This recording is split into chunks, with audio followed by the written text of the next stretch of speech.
Hello future doctors. एक shocking fact बताऊं। 97% students सिर्फ वीडियोस देखते हैं लेकिन सब्सक्राइब ही नहीं करते, और सिर्फ 0.6% स्टूडेंट्स हाई सब्सक्राइब करके कंसिस्टेंट प्रिपरेशन करते हैं और वही लोग फाइनल सिलेक्शन ले जाते हैं। सोचो जरा तुम किस कैटेगरी में आते हो। और वैसे ही जैसे सॉल्ट एनालिसिस में होता है, इतने सारे टेस्ट्स करके भी फाइनल कंफर्म रिजल्ट निकलना मुश्किल लगता है।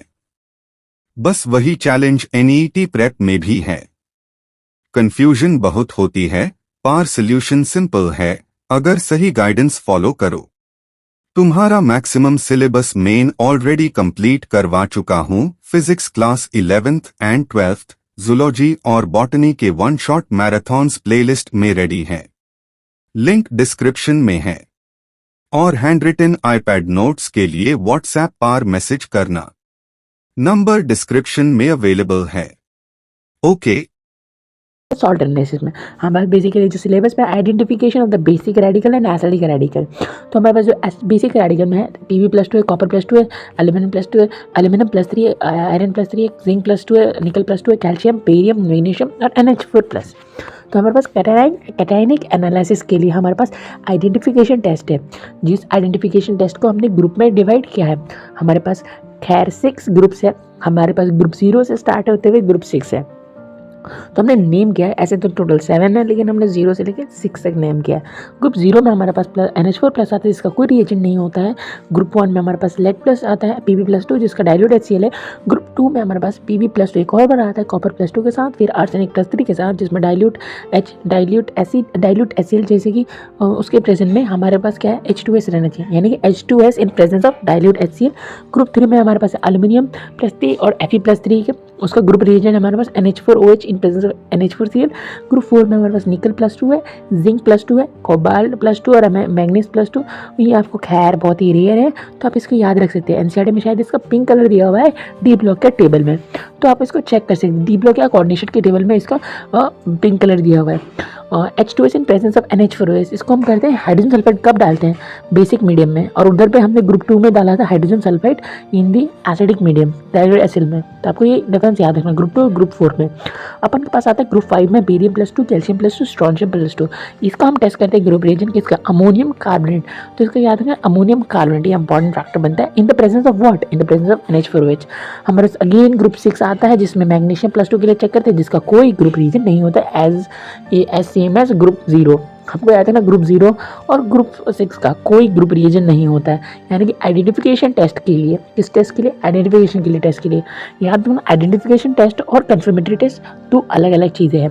कंफर्मेटरी टेस्ट में हम NH4+ के लिए हमारे पास जो होता है हमारे पास जो रिएजेंट होता है उसको होता है Nessler reagent.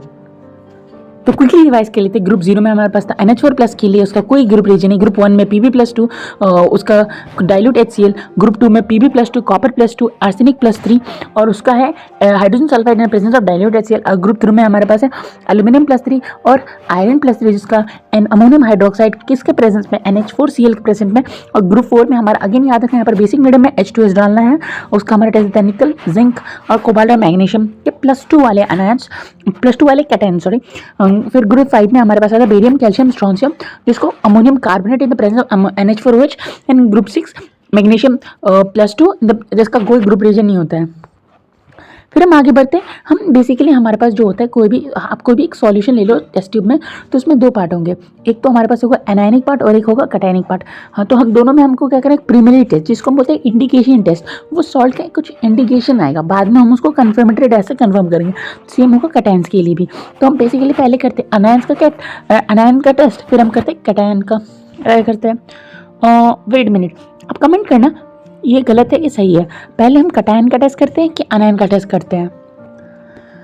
Analysis of any inorganic salt is done by certain analysis which causes few physical observation। तो कोई भी हम सॉल्ट का एनालिसिस करते हैं तो हम किसी के बेसिस पे करते हैं, जैसे कि इवोल्यूशन ऑफ गैसेस के बेसिस पे करते हैं, चेंज इन कलर के बेसिस में करते हैं, और या तो फॉर्मेशन ऑफ पीपीटी फॉर्मेशन होगा प्रेसिपिटेट के फॉर्म में, या तो गैस का इवोल्यूशन होगा, या तो कलर का चेंज होगा, या फिर पीपीटी का हमको पीपीटी दिखेगा। ठीक है ना, ये 3 चीज़ याद रखना अपन को। फिर हम आगे बढ़ते हैं सॉल्ट सैंपल, हम एक करते जाएंगे। देखो हमारे पास 2 केसेस होगा, हम रिएजेंट लेंगे, अगर कुछ इंडिकेशन आ रहा है तो ठीक है हम उसे देख लेंगे, अगर कुछ नो पीपीटी हो रहा है तो हम नेक्स्ट ग्रुप की तरफ मूव करेंगे, यानी कि जिसकी सॉल्युबिलिटी कम होती है ना, जैसे ग्रुप 0 है, ग्रुप 1 है, तो इनकी सॉल्युबिलिटी अगर कम है तो ये पहले आएंगे। उसके बाद ग्रुप 1 की सॉल्युबिलिटी क्या है, ज़्यादा होती है, बाद में आ रहे हैं। मतलब जो सॉल्युबल होने का जिसका टेंडेंसी ज़्यादा होगा वो ग्रुप 6 में होगा, जिसको सॉल्युबल जैसे पीपीटी जल्दी बनाने की टेंडेंसी होगी वो ग्रुप 1 में होगा, ग्रुप 2 में होगा। तो हम ग्रुप 1 में देखते हैं Pb+2 के लिए, तो हमने डाइल्यूट HCl डाला तो हमको उसका प्रेसिपिटेट मिलता है लेड क्लोराइड के फॉर्म में, जिसका हम कन्फर्मेटरी टेस्ट 3 तरीके से कर सकते हैं। या तो हम एक मेथड यूज़ कर सकते हैं, पोटेशियम आयोडाइड डाल दें, जिसमें हमें लेड आयोडाइड का येलो पीपीटी मिलेगा जिसका एक प्रेसिपिटेट है, उसके साथ सॉल्यूशन में KCl भी मिलेगा, वो तो खैर आप देख के पता कर लेंगे। लेकिन हमको मेन याद रखना है कि पोटेशियम आयोडाइड के प्रेजेंस में जो लेड क्लोराइड होगा, अगर कोई पीपीटी बन रहा है, इसका पीपीटी बन रहा होगा क्लोराइड के फॉर्म में, तो हमको येलो दे देगा किसके प्रेजेंस में, पोटेशियम आयोडाइड के प्रेजेंस में। अगर पोटेशियम क्रोमेट डालते हैं तो भी हमको येलो पीपीटी मिलेगा, लेकिन ये जो होगा येलो पीपीटी, अगर हम इसको हॉट NaOH डालते हैं तो ये सॉल्युबल हो जाएगा। अगर हमने H2SO4 डाला तो यहाँ पर देखो कलर याद रखना, तो लेड सल्फेट का वाइट पीपीटी मिलता है जो कि सॉल्युबल किस में होता है, अमोनियम हाइड्रोक्साइड में। ये अब क्वेश्चन बन सकता है कि जो PbCrO4 है यानी कि लेड क्रोमेट वो किस में सॉल्युबल है, तो हॉट NaOH में, और लेड सल्फेट जो कि वाइट है वो किस में सॉल्युबल है, तो NH4OH में। ठीक है, तो अगर हमारे को डाइल्यूट HCl के साथ देता है तो ठीक है, वो ग्रुप 1 का इंडिकेशन करता है। अगर डाइल्यूट HCl के साथ कोई पीपीटी नहीं देता है तो हम उसमें पास करते हैं H2SO जो कि हाइड्रोजन सल्फाइड गैस है। तो हम ग्रुप 2 का टेस्ट देखते हैं जिसमें हमारे पास लेड+2 होता है और कॉपर+2 होता है। तो ये जो होता है ग्रुप 2 वाले जो होते हैं वो कैसे क्वेश्चन बन सकता है कि ग्रुप 2 वाले कैसे पीपीटी देते हैं, जैसे ग्रुप 1 वाले क्लोराइड के फॉर्म में पीपीटी देते हैं, तो ग्रुप 2 वाले सल्फाइड के फॉर्म में पीपीटी देंगे, क्योंकि हम क्या यूज़ करें यहाँ पर सल्फाइड का प्रेजेंस यूज़ कर रहे हैं, ठीक है ना। तो हमने PbS और COS के फॉर्म में देंगे। जैसे हमने PbS और COS अगर प्रेजेंट होगा उसमें हमने पास किया HNO3 जो कि नाइट्रिक एसिड है, तो हमको क्या मिलेगा कि नाइट्रेट सॉल्ट मिलेंगे, हमको जो NO3 माइनस के सॉल्ट मिलेंगे, हमको क्या मिलेंगे, NO3 माइनस के सॉल्ट मिलेंगे, जैसे कि कॉपर नाइट्रेट मिलेगा और लेड नाइट्रेट। तो हमको कॉपर नाइट्रेट मिला और क्या मिला, लेड नाइट्रेट। अगर हमको 2 केसेस करना है, अगर लेड नाइट्रेट है तो लेड नाइट्रेट अगर हुआ और उसमें हमने H2SO4 डाला, डाइल्यूट H2SO4 डाला यानी कि सल्फ्यूरिक एसिड डाला, तो हमको एक वाइट पीपीटी मिलेगा, किसका, लेड सल्फेट का वाइट पीपीटी मिलेगा। अगर कॉपर नाइट्रेट हुआ और हमने उसमें स्मॉल अमाउंट ऑफ अमोनिया डाला तो हमको एक कॉम्प्लेक्स मिलेगा COOH2 कॉपर हाइड्रोक्साइड के साथ 2 कॉपर के साथ 2 हाइड्रोक्साइल ग्रुप डॉट CuSO4 जो कि ब्लू कलर का कॉम्प्लेक्स होगा। ये सिंपली बोले इसको, सिंपली क्या है, ये ब्लू है। लेकिन जैसे हमने एक्सेस अमोनियम हाइड्रोक्साइड डाला NH4OH तो हमको एक प्रॉपर कॉम्प्लेक्स मिलेगा जो कि टेट्रा अमीन कॉपर सल्फेट होगा जो कि डीप ब्लू कलर है, ये याद रखना। जैसे हमने एक्सेस NH4OH डाला तो हमको डीप ब्लू कलर का कॉम्प्लेक्स मिला और इस कॉम्प्लेक्स का डीप ब्लू कलरेशन आता है। अगर इस डीप ब्लू कलर कॉम्प्लेक्स में हमने डाल दिया acetic acid CH3 CWH and hexacyanoferrate तो हमको क्या मिलेगा, हमको मिलेगा चॉकलेट ब्राउन कलर। ये काफ़ी फेमस क्वेश्चन है, सुनने में भी काफ़ी अच्छा लगता है। चॉकलेट ब्राउन कलर यानी कि चॉकलेट ब्राउन जो कॉम्प्लेक्स बनाता है उसको हमको स्ट्रक्चर भी पूछ सकता है, क्योंकि इसे हमको मिलता है कॉपर+2 का कन्फर्मेटरी टेस्ट मिलता है। तो Cu+2 हमको टेस्ट देगा, जैसे टूटेगा तो ये कॉम्प्लेक्स टूटेगा Cu+2 और ये FeCN होल में -2 के साथ ये कॉम्प्लेक्स, ये पार्ट टूट जाएगा। तो आपको याद है चॉकलेट ब्राउन कलर का कॉम्प्लेक्स का नाम, ठीक है ना। फिर हमारे पास आता है अगर ये जो दिया होता है हमारे पास, ये ग्रुप 2 वाले ने अगर ये यहाँ पर सल्फाइड का पीपीटी आता, अगर पॉसिबिलिटी होगा तो ये नहीं आता तो हम जाते हैं नेक्स्ट पाथवे की तरफ। तो हमारे पास नेक्स्ट पाथवे में आता है हमारे पास नो पीपीटी अगर फॉर्म होता तब हम डालते हैं उसमें NH4OH जो अमोनियम हाइड्रोक्साइड है, किसके प्रेजेंस में, अमोनियम क्लोराइड के प्रेजेंस में। याद रखना हम ग्रुप 3 के लिए Fe+3 और एल्युमिनियम क्लोराइड के Al+3 यानी कि Fe+3 और फेरिक और एल्युमिनियम+3 का टेस्ट करते हैं। यहाँ पर हम NH4Cl यूज़ करते हैं और NH4OH डालते हैं। तो पहले डाइल्यूट HCl जो होगा उसके प्रेजेंस में सॉल्यूशन में होगा तो उसके प्रेजेंस में हमको AlCl3 मिलेगा और FeCl3 मिलेगा। तो हम उसको फर्दर रिएक्शन को प्रोसीड करेंगे। हमने क्या यूज़ किया था, NH4OH, ठीक है ना, और क्या यूज़ किया था, NH4Cl, ठीक है ना। तो हमारे सॉल्यूशन में AlCl3 होगा तो वो NaOH के साथ क्या देगा, एल्युमिनियम हाइड्रोक्साइड जो कि एक पीपीटी होगा, वाइट जेलेटिनियस पीपीटी, जो कि जिसको हम लेक टेस्ट भी बोलते हैं। अगर हमने AlCl3 में NaOH डाल दिया तो हमको वाइट पीपीटी मिलेगा, वाइट पीपीटी AlOH3 वो वाइट जेलेटिनियस पीपीटी होगा। अगर हमने उसमें एक्सेस NaOH डाला सोडियम हाइड्रोक्साइड तो हमको मिलेगा सोडियम एल्यूमिनेट, तो उससे वो हमको सॉल्युबल हो जाएगा। जो वाइट पीपीटी होगा ना वो सॉल्युबल हो जाएगा। पहले हमने AlCl3 था उसमें हमने NaOH डाला, फिर उसमें हमको मिला एक पीपीटी, वाइट जेलेटिनियस पीपीटी। अगर हमने उसमें एक्सेस NaOH डाल दिया तो वो कि सॉल्युबल बन जाएगा। तो हमको एग्जाम में क्वेश्चन आ सकते हैं, ये अच्छा पॉइंट लिखा, आप देखिए इसको, white gelatinous ppt soluble in excess NaOH to form sodium aluminate. तो ऐसा कौन सा कैटायन है जो ये लाइन को इंडिकेट करता है कि white gelatinous PPT soluble in excess NaOH to form sodium aluminate? तो हमको वो देता है एल्यूमिनियम+3 का टेस्ट। तो हमको क्या मिलता है? एल्यूमिनियम+3 का।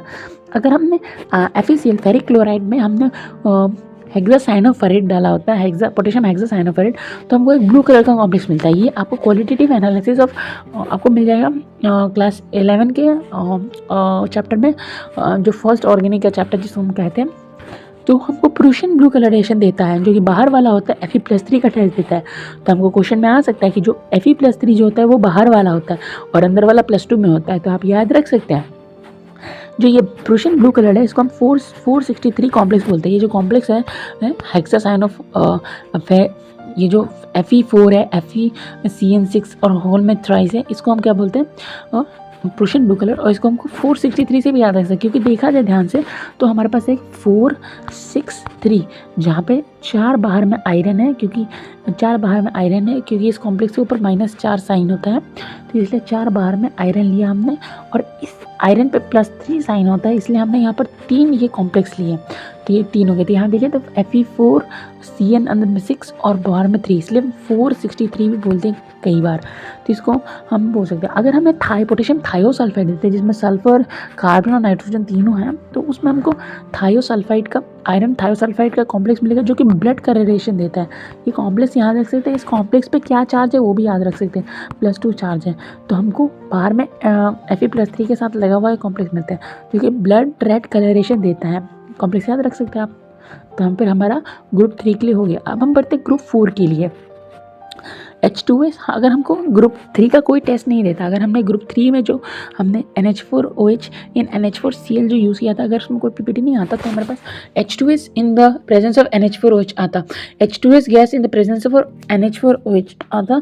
तब ग्रुप 4 का देखते हैं। तो ग्रुप 4 में क्या आता है? निकल +2 और जिंक +2। तो ग्रुप 4 के लिए किसके 2 कैटायन्स है जिसमें निकल +2 है और जिंक +2 है। तो निकल +2 और जिंक +2 है, ये सल्फाइड के प्रेसिपिटेट देते हैं। ये निकल सल्फाइड जो कि ब्लैक कलर होता है और जिंक सल्फाइड जो कि वाइट कलर होता है। निकल सल्फाइड और जिंक सल्फाइड, ये हमको इनका कलर इंपॉर्टेंट है। कलर ऑफ सल्फाइड याद रखना, जिंक सल्फाइड वाइट कलर है, निकल सल्फाइड ब्लैक कलर है। आप याद रख सकते हो कैडमियम का जो सल्फाइड है वो येलो कलर है। ये भी एम्स में पूछा जा चुका है और आजकल एक ट्रेंड बना है कि एम्स के क्वेश्चन मेंस में देते हैं, जेईई मेंस में। तो हमारे पास निकल सल्फाइड का ब्लैक प्रेसिपिटेट आएगा और जिंक सल्फाइड का वाइट प्रेसिपिटेट आएगा। तो हमारे पास को जो निकल सल्फाइड का ब्लैक प्रेसिपिटेट है, उसमें अगर हमने एक्वा रेजिया डाला, ये आपको पी ब्लॉक में मिल जाएगा क्लास 12 के टॉपिक में, तो वहाँ से ये कॉमन पॉइंट बन सकता है। तो एक्वा रेजिया HCl और HNO3, जहाँ पे HCl का मात्रा 3 होता है और HNO3 का मात्रा 1 होता है, 3:1 रेशियो में, तो हमको निकल क्लोराइड मिलता है। जो कि निकल क्लोराइड में अगर हमने अमोनियम हाइड्रोक्साइड डाला और ये DMG, बहुत ही इंपॉर्टेंट है, कोऑर्डिनेशन का बनता है क्वेश्चन, कोऑर्डिनेशन का बनता है, ये हमको रेड कॉम्प्लेक्स देता है। जो NiDMG2 का हमको रेड कॉम्प्लेक्स मिलता है। आप इसका स्ट्रक्चर याद रख सकते हैं। रोजी रेड पीपीटी देता है कब? DMG के प्रेजेंस में, डाइऑक्सी मिथाइल ग्लाइकोजन के प्रेजेंस में। तो हमारे को हो गया ये याद रखना, रेड कॉम्प्लेक्स का स्ट्रक्चर क्या होता है? NiDMG2। तो ये कॉम्प्लेक्स हो गया। आप याद रख सकते हो कि इसमें कितने रिंग हैं। तो 1 रिंग है, 2 रिंग है, 3 रिंग है, 4 रिंग बना रहा है। तो ये जब कॉम्प्लेक्स फॉर्म होता है ये 4 रिंग होता है और हाइड्रोजन बॉन्डिंग देख रहे 1 और 2 हाइड्रोजन बॉन्डिंग दिख रहा है हमको यहाँ पर। तो रोजी रेड पीपीटी देता है कौन? निकल। ये काफ़ी इंपॉर्टेंट है, काफ़ी बार पूछ चुका है रोजी रेड पीपीटी करके। अगर हमने जिंक सल्फाइड जो वाइट था उसमें हमने कॉन्सेंट्रेटेड HCl डाला होता तो हमको जिंक क्लोराइड मिलता। इसका निकल क्लोराइड बनाने के लिए हमको एक्वा रेजिया यूज़ करना पड़ा और जिंक सल्फाइड से हमको जिंक क्लोराइड बनाने के लिए कॉन्सेंट्रेटेड कॉम्प्लिकेटेड HCl यूज़ करना पड़ा। हम फिर से पोटेशियम जो पोटेशियम हेक्सासाइनोफेरेट यूज़ करते हैं तो हमको वाइट PPT मिलता है। ये काफ़ी इंपॉर्टेंट कॉम्प्लेक्स हर जगह यूज़ हो रहा है। चॉकलेट ब्राउन कलरेशन में भी यूज़ हुआ, फिर ये हमको वहाँ पे भी यूज़ है, प्रूशियड ब्लू कलरेशन कराने में भी यूज़ का, हमको जिंक में भी यूज़ हो रहा है ये। तो जिंक क्लोराइड में अगर हमने ये पोटेशियम हेक्सासाइनोफेरेट यूज़ किया तो हमको वाइट PPT मिलेगा जिंक हेक्सासाइनोफेरेट का, है ना। तो ये कॉम्प्लेक्स याद रखना। तो हमने चॉकलेट कॉपर के साथ हमने देखा था, कॉपर के साथ चॉकलेट ब्राउन, फिर प्रूशियन ब्लू कलर मिला था Fe+3 के साथ, और जिंक के साथ हमको क्या मिला था, वाइट PPT। ये 3 कलर आपको याद रखना पड़ेगा। तो जिंक हेक्सासाइनोफेरेट का वाइट PPT का कॉम्प्लेक्स बनेगा। ये था एक मेथड। अगर दूसरी के साथ देखिए तो NaOH डाल दो आप जिंक क्लोराइड में, तो हमको जिंक, ये भी इंपॉर्टेंट है, ये काफ़ी बार जे एडवांस में पूछ चुका है ये वाला रिएक्शन पाथवे, कि हमने जिंक क्लोराइड में NaOH डाला, सोडियम हाइड्रोक्साइड, तो हमको जिंक हाइड्रोक्साइड का वाइट PPT मिलता है। अगर उसमें हम फर्दर NaOH डालते तो जैसे सोडियम एल्यूमिनेट बनाता है, वैसे यहाँ पर सोडियम जिंकेट बनता है, जो कि फिर सॉल्युबल होता है। तो ये भी इंपॉर्टेंट है कि जिंक क्लोराइड में हमने NaOH डाला, और किसी का क्लोराइड है उसमें हमने NaOH डाला, जो कि वाइट बना रहा है। यहाँ पर क्या बना रहा है, वाइट पेपर से वाइट PPT बना रहा है, जो कि फिर से NaOH फर्दर एक्सेस NaOH डालने पर हमको और सोडियम जिंकेट बना रहा है। सोडियम जिंकेट क्या है, प्रेसिपिटेट, जो कि सॉल्युबल हो जाता है। हमारे पास हो गया। अगर इससे भी नहीं होता है, अगर हमको ग्रुप 4 का भी कोई टेस्ट नहीं आता है, जो हमको H2S in presence of NH4OH डालने पर भी कोई टेस्ट नहीं आता, तो हम ग्रुप 5 की तरफ बढ़ते हैं। तो हम क्या यूज़ करते हैं, अमोनियम कार्बोनेट, किसके प्रेजेंस में, अमोनियम हाइड्रोक्साइड के प्रेजेंस में। तो हमको यहाँ पर भी ग्रुप 5 के लिए चेक करेंगे, बेरियम और कैल्शियम के लिए करेंगे। स्ट्रॉन्शियम +2 के लिए लाता है, तो हम कैल्शियम और बेरियम के लिए पढ़ते हैं बेसिकली जो सिलेबस में। बेरियम Ba2+, कैल्शियम 2+, और स्ट्रॉन्शियम भी है हमारे सिलेबस में, आप याद रखिए तो बेहतर रहेगा। एज कार्बोनेट, इनका PPT कैसे आता है, कार्बोनेट, क्योंकि हम यूज़ क्या कर रहे हैं यहाँ पर कार्बोनेट, NH4 2CO3 NH4OH। तो हमको ग्रुप 5 के रिएजेंट्स, ग्रुप 5 के हमारे पास रेडिकल आएंगे, तो Ba+2 और कैल्शियम +2। तो एज कार्बोनेट देते हुए तो हमने पास किया बेरियम कार्बोनेट। एक टेस्ट ट्यूब लिया, उसमें बेरियम कार्बोनेट है, ठीक है ना। और सपोज एक टेस्ट ट्यूब लिया, 2 टेस्ट ट्यूब में डिवाइड कर दिया, ठीक है ना। सपोज हमने गैस कर लिया उसके अंदर इधर ये हो सकता है, ये हो सकता है, तो हमने 2 टेस्ट ट्यूब ले लिया, तो उसमें हमने पास किया एसिटिक एसिड और पोटेशियम क्रोमेट। तो हमने जैसे ये पास किया, हमको क्रोमेट के साथ, ये जो क्रोमेट है, क्रोमेट Cr, तो ये CrO4 आएगा और बेरियम के साथ कॉम्प्लेक्स बना लेगा। तो बेरियम क्रोमेट का येलो PPT होगा। ये कलर बहुत इंपॉर्टेंट है, बेरियम क्रोमेट का क्या है, येलो PPT। और हमको याद रखना है कि जैसे हमने एसिटिक एसिड और अमोनियम कार्बोनेट, उसके लिए बेरियम के लिए हमने क्या याद किया था, पोटेशियम कार्बोनेट। तो हम इसके कैल्शियम के लिए लेकिन क्या यूज़ करते हैं, अमोनियम कार्बोनेट। जब हमने अमोनियम कार्बोनेट यूज़ किया तो हमको कैल्शियम एसीटेट का PPT मिलेगा। यहाँ पर बहुत इंपॉर्टेंट बात जो कि याद रखना है, एक हमको कैल्शियम एसीटेट का PPT मिलेगा, जो कि वाइट कलर का होगा, और कैल्शियम कार्बोनेट वो भी एक वाइट कलर का होगा, वो भी PPT में फॉर्म होगा, जो कि फर्दर कैल्शियम कार्बोनेट में बन जाएगा, ठीक है ना। तो हम फर्दर ग्रुप 5 के लिए क्या यूज़ करते हैं, फ्लेम टेस्ट। ये काफ़ी इंपॉर्टेंट बन जाता है, और ये काफ़ी बार एग्जाम में पूछ चुका है, और ये कलर तो काफ़ी इंपॉर्टेंट है, एप्पल ग्रीन। आप याद रख लो, एप्पल ग्रीन कलर का जो होता है, ग्रीन कलर का एप्पल होता है, उसमें याद ही रख लो आप, बेरियम होता है। समझ याद रखने के लिए आप रख सकते हो। तो एप्पल ग्रीन कलर का जो होता है फ्लेम टेस्ट में क्या देता है, बेरियम देता है। अगर फ्लेम टेस्ट में ब्रिक रेड, ईंट का लाल कलर का ईंट रंग का दिख रहा है, तो वो कैल्शियम के लिए देगा, ठीक है ना। अब याद रखना, ब्रिक रेड कौन देता है, कैल्शियम। तो कम से कम बेरियम और कैल्शियम के लिए याद रखो। ये एस ब्लॉक का क्वेश्चन है, क्योंकि एस ब्लॉक नहीं है तो यहाँ से क्वेश्चन आने की टेंडेंसी बन सकती है। बेरियम +2 का हमारे को कलर क्या मिलता है, एप्पल ग्रीन। कैल्शियम +2 का हमारे को कलर क्या मिलता है, ब्रिक रेड। तो ये फ्लेम टेस्ट था। अगर फर्दर ग्रुप 5 में भी कोई हमको टेस्ट नहीं मिलते, यानी कि कार्बोनेट के फॉर्म में भी कोई PPT नहीं बनता, एंड अमोनियम कार्बोनेट और NH4OH डालने पर भी अगर हमको कोई PPT नहीं था, तो हमको पता चल जाता कि वो अब ग्रुप 6 का ही टेस्ट देगा, उसमें क्या होगा, Mg+2। लेकिन हम चेक करते हैं Mg+2 के लिए हम क्या करते हैं, सोडियम हाइपोफॉस्फेट डालते हैं। सोडियम हाइपोफॉस्फेट डालने से हमको मैग्नीशियम MgNH4PO4 का सॉल्वेंट हमको एक PPT बनता है, मैग्नीशियम अमोनियम फोस्फेट का PPT बनता है, जो कि वाइट कलर होता है। इसमें भी कोई फ्लेम टेस्ट नहीं, ये फ्लेम टेस्ट नहीं देता है। तो हमको बस कंफर्म कर लेना है कि फाइनली कुछ नहीं मिल रहा है, तो हमने सोडियम हाइपोफॉस्फेट डाला, उसमें हमें मैग्नीशियम अमोनियम फोस्फेट का PPT बना, जो कि वाइट कलर का है, और जो फ्लेम टेस्ट नहीं दे रहा है, तो हमको कंफर्म हो जाएगा कि वो Mg+2 का था। तो यहाँ पर हमारे पास क्या होता है, कैटायनिक पार्ट कंप्लीट होता है। यहाँ पर जो होता है कैटायनिक, तो हमने पहले कैटायन को टेस्ट कर लिया, ठीक है ना। अब हम उसके तरफ बाद बाद में बढ़ेंगे क्या, एनायंस की तरफ बढ़ेंगे। तो identification of acidic radical, acidic radical में हमारे पास आता है carbonate, sulphide, sulphate, nitrate, nitrite, chloride, bromide, iodide, ठीक है ना। तो हम प्रीलिमिनरी टेस्ट करेंगे अनायंस का। तो हमारे पास कोई भी सॉल्यूशन है, प्रीलिमिनरी टेस्ट क्या होता है, इंडिकेटिंग टेस्ट होता है। इसमें हम कंफर्म नहीं करते, जस्ट तुक्का लगाते कि हाँ हाँ ये प्रेजेंट हो सकता है। तो हमने कोई एक टेस्ट ट्यूब लिया, उसके अंदर सॉल्यूशन है, इस टेस्ट ट्यूब के अंदर सॉल्यूशन है, तो इसमें हमने डाला डाइल्यूट H2SO4, एक केस डाला हमने डाइल्यूट H2SO4। देखो आप इसको दो ग्रुप में यार डिवाइड कर लो, एक तो डाइल्यूट H2SO4 वाले ग्रुप है, एक कॉन्सेंट्रेटेड H2SO4 वाले ग्रुप है। तो हमारे पास डाइल्यूट H2SO4 वाले यानी कि डाइल्यूट सल्फ्यूरिक एसिड के जो ग्रुप है, कार्बन डाइऑक्साइड यानी कि जो वो किसका टेस्ट देंगे, वो हमको कार्बोनेट का टेस्ट देंगे, CO3 S2 यानी कि सल्फाइड के टेस्ट में, और एक NO2 हमको कह देंगे NO2- के टेस्ट देंगे, ठीक है ना। तो ये डाइल्यूट H2SO4 ग्रुप है। कार्बन डाई उसमें हमको गैस, हमने बोला था ना शुरू में क्या होता है, तो गैस का इवोल्यूशन होता है, ये तीनों गैस होते हैं। तो हमको एक CO2 जो कि कलरलेस ऑर्डरलेस गैस है, यहाँ पर आपको ध्यान देना है, जो हमारे पास जो CO2 है ये क्या है, कलरलेस ऑर्डरलेस गैस। तो अगर हमने डाइल्यूट H2SO4 डाला और कलरलेस ऑर्डरलेस गैस आ रहा है, और वो गैस लाइम वाटर को क्या कर रहा है, मिल्की टर्न कर दे रहा है, और वो गैस मिल्की टर्न जो colourless odourless gas turning the lime water milky, तो हम उसको किसका प्रेजेंस बता सकते हैं, तो वो हम कार्बोनेट का प्रेजेंस बता सकते हैं। फिर अगर H2S होगा, तो अगर कोई टेस्ट ट्यूब से अगर हमने हमने क्या डाला था, डाइल्यूट सल्फ्यूरिक एसिड, तो अगर हमको सड़े हुए अंडे का स्मेल आ रहा है, और लेड एसिटेट पेपर यानी कि आपको फिल्टर पेपर की तरह ही होता है वो लेड एसिटेट पेपर, तो उसको हम लोग डिप करते हैं तो हमको ब्लैक कलर का मिल जा रहा है, तो हम किसका प्रोसीड देते हैं, सल्फाइड। इसके एक PYQ में आ चुका है कि सल्फाइड की जगह शायद 2024 का PYQ जो DE है, इसको स्टेटमेंट में TE लिख दिया था, क्या लिख दिया, सल्फाइड।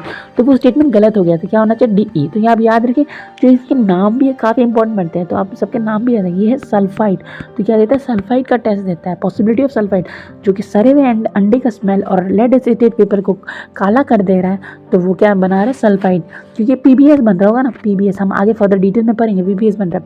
अगर हमारे पास डाइल्यूट H2SO4 डाला और हमको ब्राउन फ्यूम्स मिल रहे हैं, डायरेक्टली ब्राउन फ्यूम्स मिल रहे हैं, और हमने उसमें एसिडिफाइड पोटेशियम आयोडाइड डालते हैं, और वो क्या टर्न करते हैं, बहुत इंपॉर्टेंट लाइन है, स्टार्च टर्न ब्लू, यानी कि जो स्टार्च को क्या कर रहा है, ब्लू कलरेशन दे रहा है पोटेशियम आयोडाइड। तो हमको किसका इंडिकेशन दे रहा है, NO2- का इंडिकेशन दे रहा है, किसका इंडिकेशन, NO2- का इंडिकेशन दे रहा है, ठीक है ना, याद रखना। तो डाइल्यूट H2SO4 में हमारे पास 3 है, किसके 3 है, एक तो है कार्बोनेट, एक है सल्फाइड, और एक है NO2-, ठीक है ना। अब हम बढ़ते हैं कॉन्सेंट्रेटेड H2SO4 वाले ग्रुप। तो कॉन्सेंट्रेटेड H2SO4 वाले ग्रुप में हमको 4 में डिवाइड कर रखा है, एक है HCl, एक है Br2 वेपर्स, एक है I2 वेपर्स, ठीक है। तो और एक है NO2, यहाँ पर भी NO2 आ रहा है, लेकिन ये NO2 किसका है, NO3 वाला, ये वाला आयन का है, जो कॉन्सेंट्रेटेड में ये NO3- वाला कॉन्सेंट्रेटेड में देता है। NO2- क्या होता है, ये होता है डाइल्यूट में होता है, NO2- क्या डाइल्यूट वाला है, और NO3- क्या है, कॉन्सेंट्रेटेड वाला है, किसका, कॉन्सेंट्रेटेड वाला है। तो हम आगे बढ़ते हैं।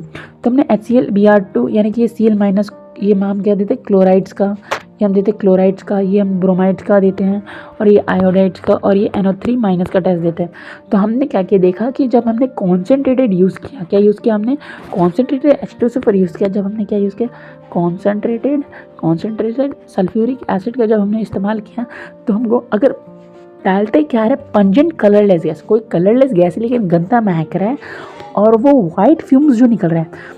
फिर जो वाइट फ्यूम्स कब निकलेगा, अगर हमने देखो पहले यहाँ देखना है पंजेंट कलरलेस गैस, तो जैसे हमको पता चला पंजेंट कलरलेस गैस है, तो हमने उसमें क्या किया, एक अमोनियम हाइड्रोक्साइड जो सॉल्यूशन है उसमें हमने जो ग्लास रॉड होता है उसको डिप किया, और उस कलरलेस फ्यूम के सामने लाया। तो जैसे वो वाइट फ्यूम्स आने लगा, तो वो किसका प्रेजेंट, वो इंडिकेशन करेगा, HCl गैस का इंडिकेशन करेगा। ये काफ़ी इंपॉर्टेंट लाइन है, ये कम बातों में बोला जा रहा है लेकिन बहुत इंपॉर्टेंट, जो कि क्लोराइड का टेस्ट देता है।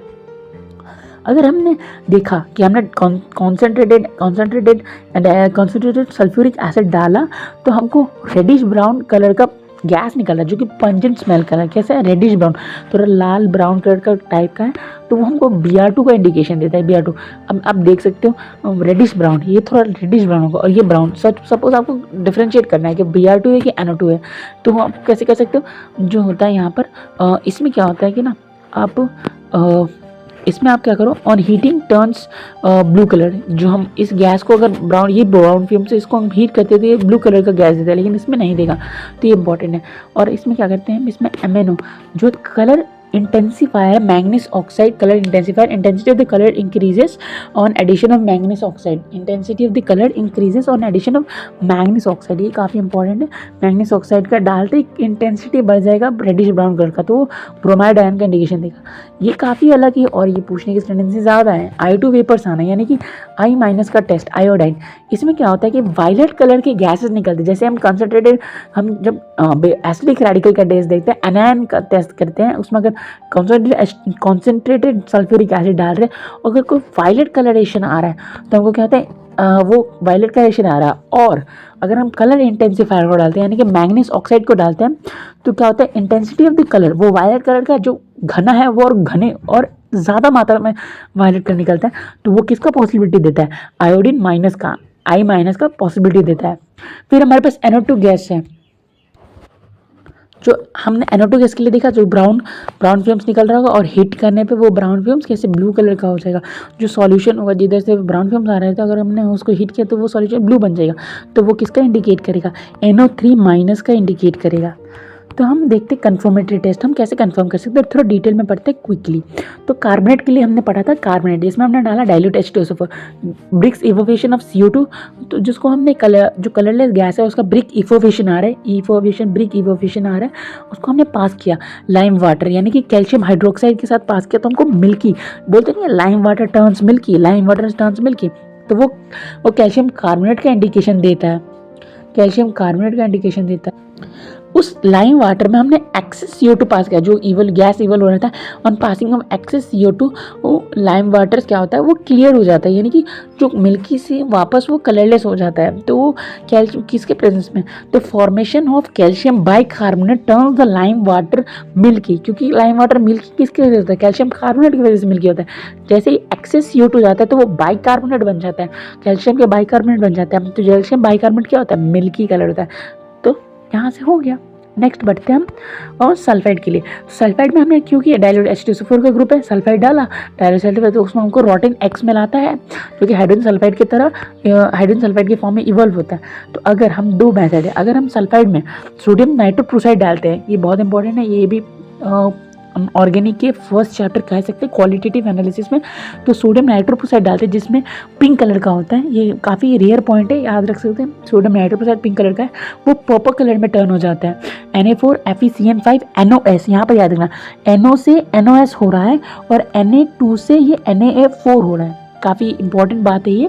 तो कॉम्प्लेक्स में क्या क्या चेंजेस आ रहे हैं, तो अंदर तो NOS आ रहा है, तो ये S अंदर घुस जा रहा है, इसकी वजह से चार्जेस में चेंजेस आया, तो ये Na4 हो जा रहा है।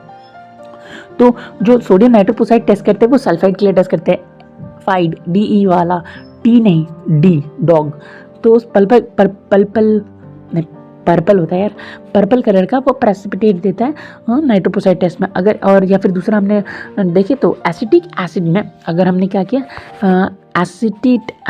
लेड एसीटेट डालते हैं, तो ये PYQ है 2024 का PYQ कि जो रोटेन एक्समेल का गैस निकल रहा है और उसमें हमने डाला लेड एसीटेट पेपर, तो हमारा लेड एसीटेट पेपर कैसा हो जाएगा, ब्लैक हो जाएगा, लेड एसीटेट पेपर ब्लैक हो जाएगा। फिर हम बढ़ते नाइट्रेट की तरफ, हमने पढ़ा था नाइट्रेट NO2, तो हम NO2 को अगर हमने क्या किया, हमने CH3 एसिटिक एसिड और KI में पोटेशियम आयोडाइड में प्रेजेंट किया, तो वो क्या करेगा, जहाँ पर I- होता है ये इसको ऑक्सीडाइज कर देता है I2 में, जो NO2 होता है ये ऑक्सीडाइज कर देता है I2 में एसिटिक एसिड के प्रेजेंस में। और ये जो I2 गैस, जो आयोडीन के गैस मिल रहा है, वो स्टार्च पेपर को क्या टर्न करेंगे, ब्लू कॉम्प्लेक्स। जो आयोडीन के गैस है ये स्टार्च पेपर को ब्लू कलर करेंगे, ये काफ़ी इंपॉर्टेंट बात है, रटी दो, iodine gas turn starch paper blue complex. तो किसके ब्लू बनने के, किसके ब्लू कॉम्प्लेक्स की वजह से।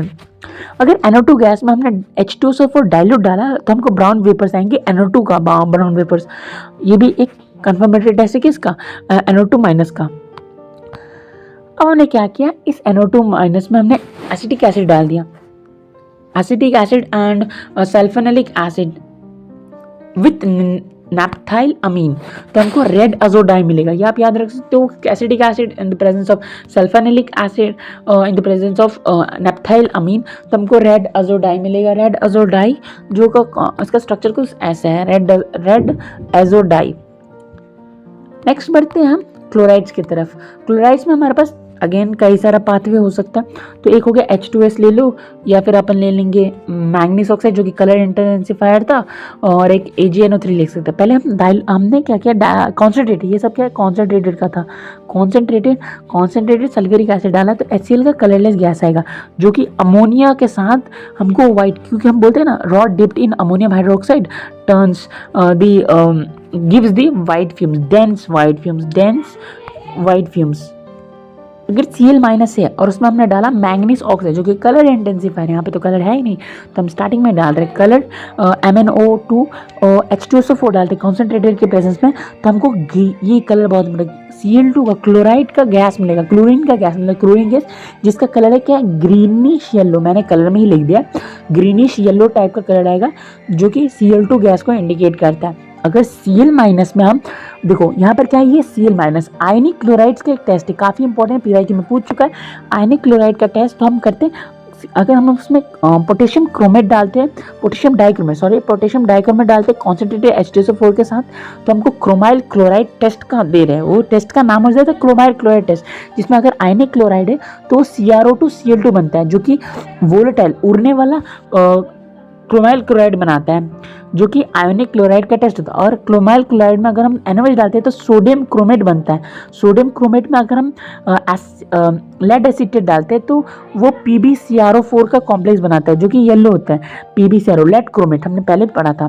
तो याद रखना, पहले आयनिक क्लोराइड हमने उसका किया क्रोमाइल क्लोराइड टेस्ट, जिसमें potassium dichloride in the presence of concentrated H2SO4 हमको वोलेटाइल रेडिश ब्राउन कलर का फ्यूम्स मिला, जिसमें हमने NaOH डाला, सोडियम क्रोमेट बना, फिर लेड एसीटेट के साथ उसने लेड क्रोमेट का येलो दिया, जो कि लेड क्रोमेट क्या होता है, येलो PPT देता है, क्लोराइड्स कंफर्म।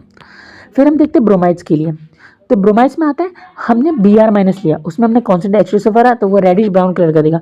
तो हम जब देखें कि Br माइनस जब Cl2 के साथ रिएक्ट करता है तो ब्रोमीन गैस का इवोल्यूशन होता है, यानी कि जो Cl2 है वो Cl माइनस में कन्वर्ट हो जाएगा, कि मोर इलेक्ट्रोनेगेटिव एटम है Cl, तो इसलिए Cl माइनस में कन्वर्ट हो जाएगा और Br को क्या करेगा, ऑक्सीडाइज करेगा।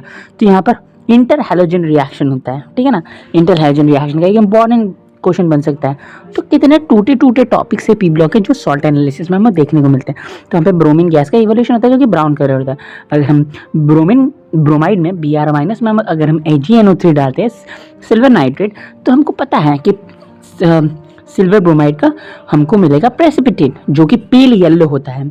AgCl क्या होता है, वाइट कलर का होता है, और AgBr होता है पेल येलो, और AgCl होता है कम्प्लीटली सॉल्युबल होता है, लेकिन यहाँ पर पार्शियली सॉल्युबल हमको देखने मिलता है सिल्वर ब्रोमाइड के केस में, पार्शियली। और आप देखेंगे कि AgI यानी सिल्वर आयोडाइड इनसॉल्युबल होता है, आगे जाके पढ़ेंगे टेस्ट फॉर आयोडीन माइनस।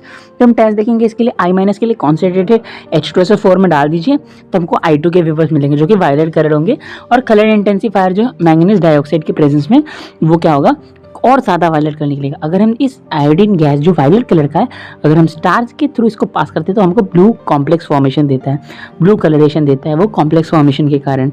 तो वायलेट कलर से किसमें चेंज हो जाएगा, ब्लू कलर में। अगर सिल्वर आयोडाइड बनाना हो हमको, यानी कि AgNO3 डाल दे उसमें, तो I माइनस को AgI में बदल देगा, जो कि सिल्वर आयोडाइड भी एक येलो कलर का PPT है जो कि इनसॉल्युबल है। यहाँ पे काफ़ी इंपॉर्टेंट पॉइंट बनता है इनसॉल्युबिलिटी का। अगर हमने इंटर हैलोजन रिएक्शन कर दे Cl यानी कि मोर इलेक्ट्रोनेगेटिव डालते हैं, यहाँ पर Cl2 डाल दे या फिर Br2 डाल दे, तो ये I माइनस किस में कन्वर्ट हो जाएगा, I2 में कन्वर्ट हो जाएगा, जो कि वायलेट कलर होता है। क्या होता है, वायलेट कलर। और इसी वायलेट कलर को हमने क्या किया, स्टार से पास किया तो ब्लू कलरेशन आया था। और ये वायलेट कलर को इंटेंसीफाई करना होगा तो मैंगनीज डाइऑक्साइड डाल के इंटेंसीफाई कर देंगे।